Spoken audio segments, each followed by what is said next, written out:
Hello friends, welcome back to my channel. तो आज हम बात करेंगे कि जैसे हम प्लांट्स लगाते हैं तो उनके लिए सबसे मेन चीज़ क्या होती है? मिट्टी। तो ज़रूरी थोड़ी ना है कि हम कोई भी मिट्टी उठा के लगा दें, मिट्टी का भी तो थोड़ा ध्यान रखना पड़ता है ना।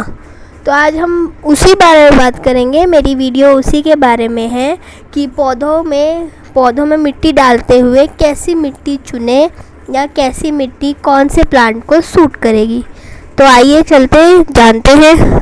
आजकल जैसा मौसम चल रहा है, जैसा टाइम चल रहा है, उसके लिए हमारे घर को स्वच्छ होना और स्वस्थ होना बहुत ही ज़रूरी है। इसके लिए कुछ लोग अपने घर में प्लांटिंग करते हैं, प्लांट्स ऐड करते हैं। और प्लांट्स सिर्फ हमारे घर की एयर को फ्रेश नहीं करते बल्कि हमारे घर की खूबसूरती को भी बढ़ाते हैं। लोग अपने घर में सजावट के लिए प्लांट्स रखते हैं, काफ़ी बड़ी मात्रा में प्लांट्स घर में रखते हैं घर को डेकोरेट करने में। बट घर में सिर्फ प्लांट लगाने से हमारी ज़िम्मेदारी ख़त्म नहीं होती है।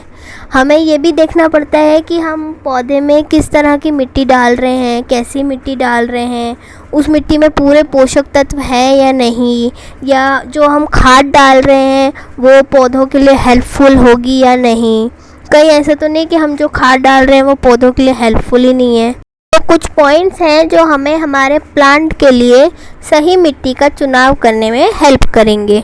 जैसे कि पहला पॉइंट है मिट्टी का चुनाव।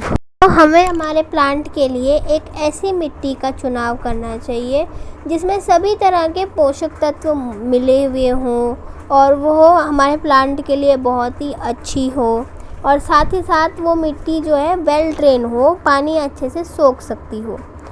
लेकिन कोई भी मिट्टी एक तरह की नहीं होती या फिर हर पौधे के लिए सूट नहीं करती, हर पौधे को सूट नहीं करती।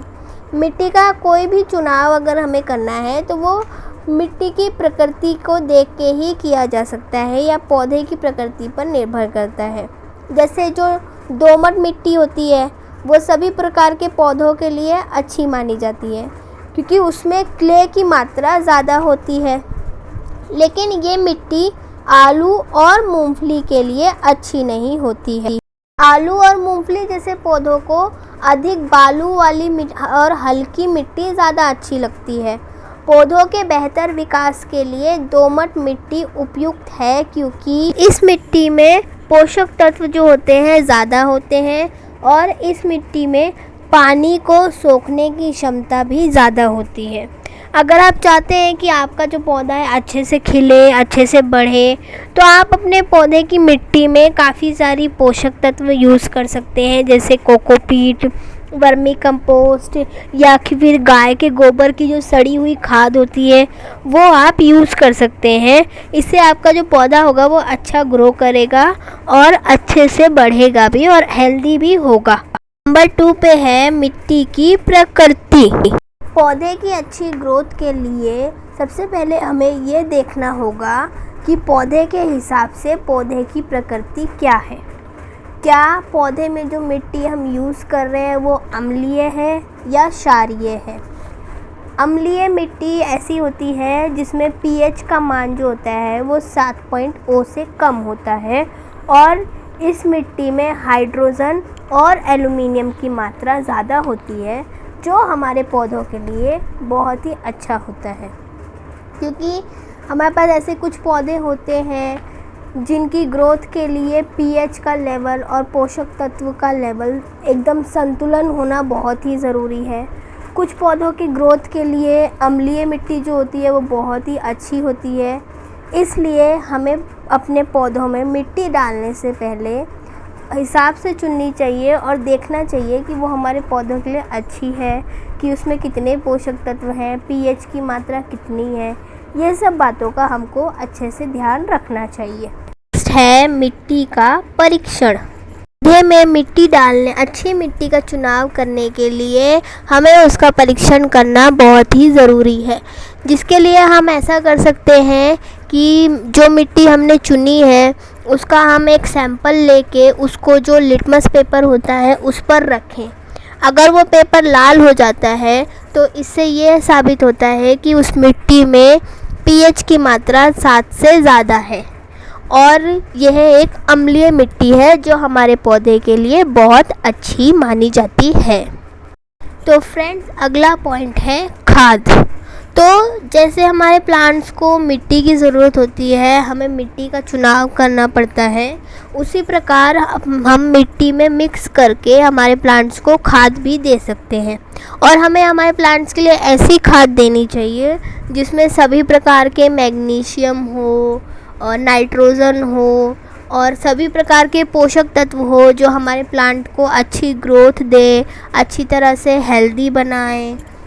कुछ ऐसी खाद होती हैं जैसे वर्मी कंपोस्ट और गाय के गोबर की खाद, सरसों की खली, नीम की खली, ये सब जो होते हैं इनमें सभी प्रकार के जो होते हैं पोषक तत्व होते हैं। और जो होता है एप्सम सॉल्ट, इसमें जो होता है मैग्नीशियम, सल्फेट, नाइट्रोजन, सल्फ़र भरपूर मात्रा में पाया जाता है। और बोन मील भी हमारे प्लांट्स के लिए बहुत ही अच्छा होता है जिससे हमारे प्लांट्स को कैल्शियम मिलता है। अगला पॉइंट है मिट्टी को मिलाना। आप जब भी अपने पौधे में खाद डालते हो या फिर अगर स्टार्टिंग की प्लांटिंग कर रहे हो तब तो मिट्टी में अच्छे से खाद मिला के डालो। और अगर आपका प्लांट ऑलरेडी पौधे में गमले में लगा हुआ है तो आप गमले में पहले मिट्टी की अच्छे से खुदाई कर लो, उसके बाद खाद को मिट्टी में मिलाओ। क्योंकि अगर आप ऊपर ही डाल दोगे तो क्या होगा कि जो खाद के जो पोषक तत्व हैं वो पौधे की जड़ तक पहुँचेंगे ही नहीं, तो पौधे की अच्छे से ग्रोथ होगी ही नहीं। तो पहले आप अच्छे से खुदाई करो, फिर खाद को मिट्टी में मिक्स करो, तो अच्छा होगा, पौधे की अच्छे से ग्रोथ होगी और वो एकदम फिर से हेल्दी हो जाएगा। बताना चाहूँगी कि अगर आपने अपने पौधों में डालने के लिए अम्लीय मिट्टी का चुनाव किया है, तो अगर मिट्टी ज़्यादा हो गई है पौधों में तो ज़्यादा भी पोषक तत्व अच्छे नहीं होते हैं, तो बैलेंस बनाने के लिए आप उसमें चूना डाल सकते हैं। और अगर आपने क्षारीय मिट्टी चुनी है, वो भी थोड़ी ज़्यादा हो गई है, तो आप उसमें सल्फ़र ऐड कर सकते हैं ताकि बैलेंस बना रहे और आपके प्लांट की तो जो ग्रोथ है वो बहुत ही अच्छे से होए और बीच में अटके ना, रुके ना। फ्रेंड्स, ये थे मेरे कुछ टिप्स। आई होप आपको अच्छे लगे हों। आप प्लीज़ मेरी वीडियो को लाइक करो, शेयर करो, कमेंट करो और प्लीज़ मेरे चैनल को सब्सक्राइब करो। और साइड में जो बेल आइकन आता है ना, वो भी दबा दो ताकि मेरी जो नई वीडियो आए तो आपको सबसे पहले पता चले।